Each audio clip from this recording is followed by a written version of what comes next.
The volunteer force was a citizen army of part-time rifle, artillery and engineer corps, created as a popular movement throughout the British Empire in 1859.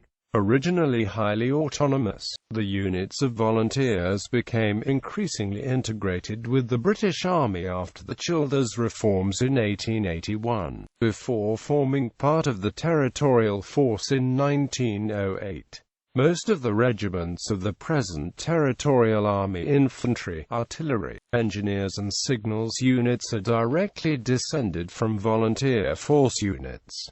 The British Army following the Crimean War, it was painfully clear to the War Office that, with half of the British Army dispositioned around the Empire on garrison duty, it had insufficient forces available to quickly compose and dispatch an effective expeditionary force to a new area of conflict, unless it was to reduce the British Isles' own defences. During the Crimean War, the War Office had been forced to send militia and yeomanry to make up the shortfall of soldiers in the regular army. The situation had been complicated by the fact that both auxiliary forces were under the control of the Home Office until 1855. Tensions rose between the United Kingdom and France following the Orsini affair, an assassination attempt on Emperor Napoleon III on 14 January 1858.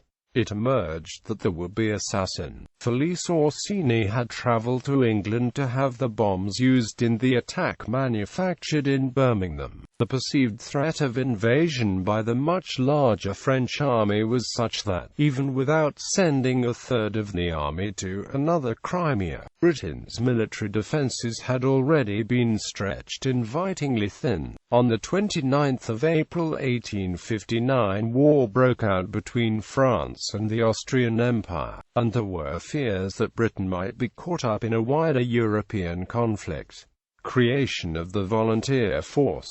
On 12 May 1859, the Secretary of State for War, Jonathan Peel, issued a circular letter to lieutenants of counties in England, Wales and Scotland, authorizing the formation of volunteer rifle corps and of artillery corps in defended coastal towns. The volunteer corps were to be raised under the provisions of the Volunteer Act 1804, which had been used to form local defense forces during the Napoleonic Wars. Alfred Tennyson captured the spirit of the time by publishing his poem Rifleman Form in the Times on 9 May 1859.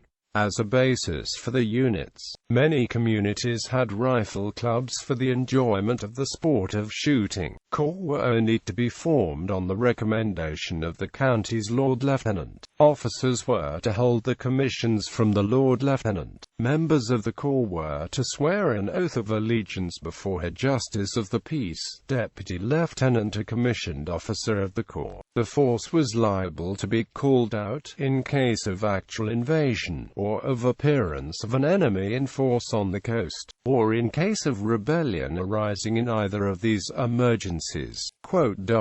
While underarms volunteers were subject to military law and were entitled to be billeted and to receive regular army pay, members were not permitted to quit the force during actual military service, and at other times had to give 14 days' notice before being permitted to leave the corps. Members were to be returned as effective if they had attended 8 days' drill and exercise in 4 months, or 24 days within a year.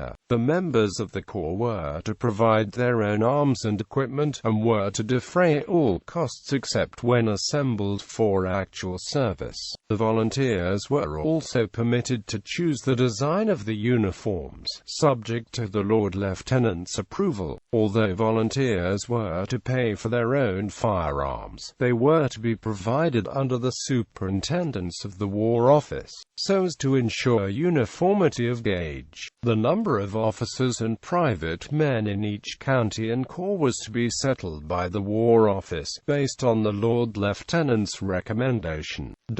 Originally, corps were to consist of approximately 100, all ranks under the command of a captain, with some localities having subdivisions of 30 men under a lieutenant. The purpose of the Rifle Corps was to harass the invading enemy's flanks, while Artillery Corps were to man coastal guns and forts. Although not mentioned in the circular letter, Engineer Corps were also formed, principally to place underwater mines for port defense. Stretcher bearers attached to the Rifle Corps subsequently formed volunteer medical detachments affiliated to the Army Medical Corps. In a handful of counties, units of light horse-mounted rifles were formed. 2 volunteer units whose services had been accepted by Queen Victoria during the early 1850s became the 2 senior Rifle Corps of the new force. These were the 1st Rifle Volunteer Corps, who became the 1st Devonshire Rifle Volunteers, and the Victoria Rifles, who became the 1st Middlesex Rifle. The Volunteers. An order of precedence was established for 92 other counties, depending upon the date of establishment of the 1st Corps in the county. The most senior Artillery Corps was the 1st Northumberland, formed at Tynemouth on August 2, 1859. Initially there were attempts at class distinction, with the middle class seeing the formation of rifle units as a contrast with the strict class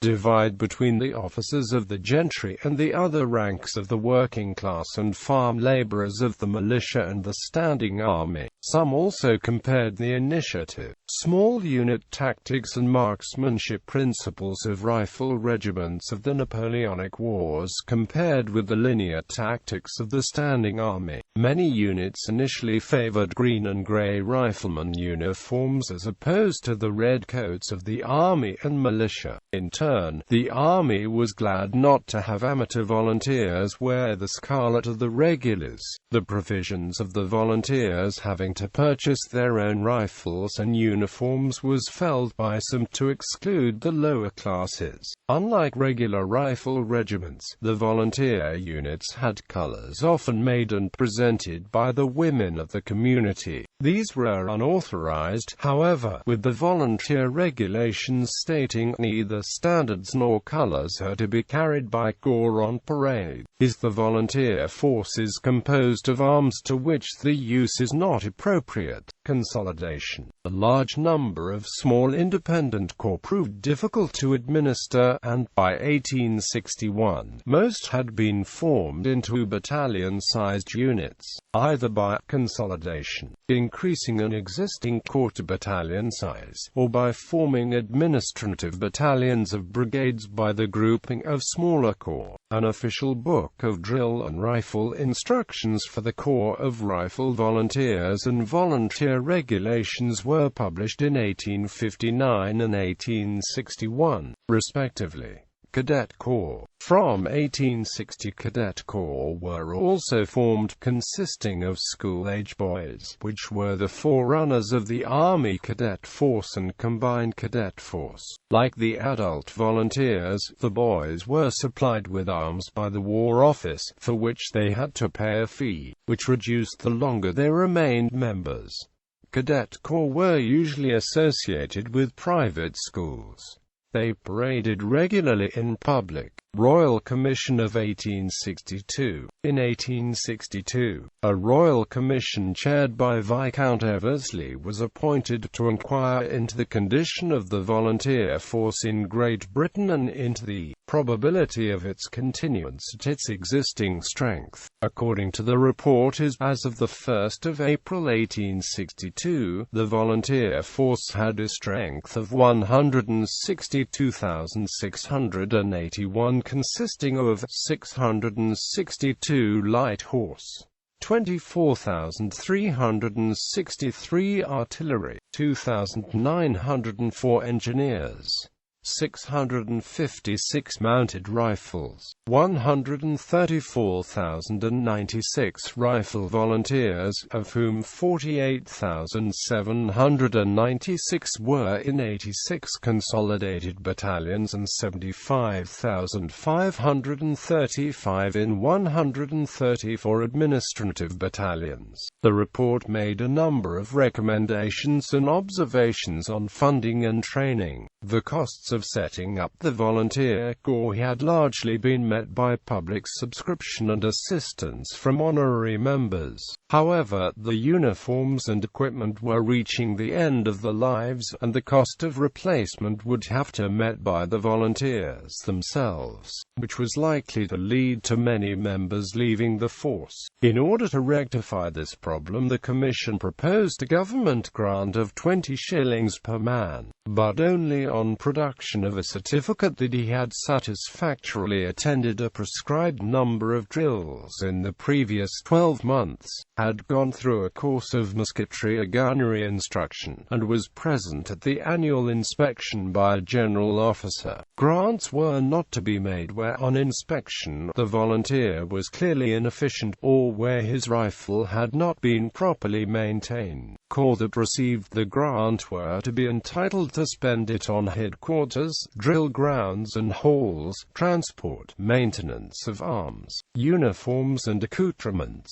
Where the money was to be spent on uniforms, the material used was to be of sealed pattern, and the Lord Lieutenant could compel all units of the same arm within the county to adopt a common uniform. The Commission found that many of the drill instructors employed by the volunteer corps were of poor quality, and recommended the establishment of school of drill instructors. They also suggested that wherever possible volunteers should be united with troops of the line for exercise and instruction. The Volunteer Act 1863, in order to carry into effect the recommendations of the Commission and to replace the 1804 legislation, the Volunteer Act 1863 was passed. Part 1 of the Act dealt with the organization of the volunteer force. It became lawful for Her Majesty to accept the services of persons desiring to be formed under the Act into a volunteer corps, and offering the services to Her Majesty through the Lieutenant of a county. On acceptance, the corps would be deemed lawfully formed. Existing corps were to continue under the new Act, although the power was given to the Crown to disband any corps. The constitution of a permanent staff consisting of an adjutant and sergeant instructors was permitted for each corps. The grouping of 2 or more corps into administrative regiments was recognized, and a permanent staff could be provided for the grouping. However, the individual corps were to continue to exist. As in the earlier legislation, a volunteer could resign with 14 days' notice, with the addition that if a commanding officer refused to remove a volunteer from the roll of the corps, then he could appeal to 2 justices of the peace of the county. An annual inspection by an officer of the regular army was instituted, and efficiency standards were to be set by order in council, as were regulations for governing the force. The Lord Lieutenant of a county, or the commanding officer of a corps or administrative regiment was empowered to appoint a court of inquiry into any corps officer, non-commissioned officer or volunteer. Part 2 of the Act dealt with actual military service. The terms for calling out of the force were altered. This would now happen in the case of actual or apprehended invasion of any part of the United Kingdom, as well as being entitled to pay and billets. Relief was also to be given to the wives and families of volunteers. A bounty of 1 guinea was to be paid to volunteers on release from actual military service, such release being notified in order by writing by the Lord Lieutenant. If disabled on service, officers and volunteers were to receive a pension. Part 3 dealt with discipline and Part 4 with the rules and property of the corps. Part 5 dealt with the process of acquiring land for shooting ranges. Apart from the corps taking ownership of the land, A municipal corporation, a private company, could grant a license to the volunteers to use the land for the purpose. Justices of the peace were given the power to close rights of way adjacent to ranges. The act concluded by defining the counties to which the corps were to belong. For the purposes of the act, the Isle of Wight, the Tower Hamlets and the Cinque Ports were separate counties, with the Governor of the Isle of Wight, the Constable of the Tower of London and the Lord Warden of the Cinque Ports commissioning offices in place of the Lord Lieutenant. The Isle of Man was also to dealt with as if it were a county of England, with the Lieutenant Governor performing the same role as a county Lord Lieutenant. Integration. In 1872, under the provisions of the Regulation of the Forces Act 1871, jurisdiction over the volunteers was removed from the county Lord Lieutenants and placed under the Secretary of State for War. The volunteer units became increasingly integrated with the regular army. This culminated in the Childers Reforms of 1881, which nominated Rifle Volunteer Corps as volunteer battalions of the new county infantry regiments, which also consisted of regular and militia battalions within a defined regimental district. Over the next few years, many of the Rifle Volunteer Corps adopted the volunteer battalion designation and the uniform of the parent regiment. This was far from universal, however, with some corps retaining their original names and distinctive dress until 1908. The artillery volunteers were similarly remodeled as reserve formations of the Royal Artillery, eventually being redesignated as Royal Garrison Artillery in 1902, while the Engineer Volunteers became Royal Engineers. Second Boer War. The volunteers finally saw active service during the Second Boer War, when the prolonged campaign necessitated an increase in the size of British forces in South Africa. The volunteer battalions formed volunteer active service companies that joined the regular battalions of the county regiments. Following the war, the Battle Honour South Africa 1900-02 was awarded to the volunteer units that provided detachments for the campaign. The Territorial Force. By 1907, when its civilian administration teetered on the brink of insolvency, the volunteer force had become indispensable to British defence planning, as well as an enabler of the regular armies drawing its own forces away from home defence stations. Consequently, the government passed the Territorial and Reserve Forces Act 1907, which merged the volunteer force with the militia and yeomanry to form the Territorial Force in 1908. The total cost of the TF was to be met in future by central government, in addition to the introduction of terms of service for volunteers. Most of the units lost their unique identities, becoming numbered territorial battalions of the local army regiment, albeit with distinctive badges address distinctions. The 1907 Act did not extend to the Isle of Man, and consequently the 7th Volunteer Battalion of the Kings continued to serve as the only remaining unit of the volunteer force until disbandment. In 1920, strength. According to the Territorial Yearbook 1909, the volunteer force had the following strength over its existence. Bibliography. Beckett, IFW, 2007. Rifleman Form, A Study of the Rifle Volunteer Movement, 1859–1908, Pen and Amp, Sword. ISBN 1844156125. Grierson, James Moncrief, Lt Gen.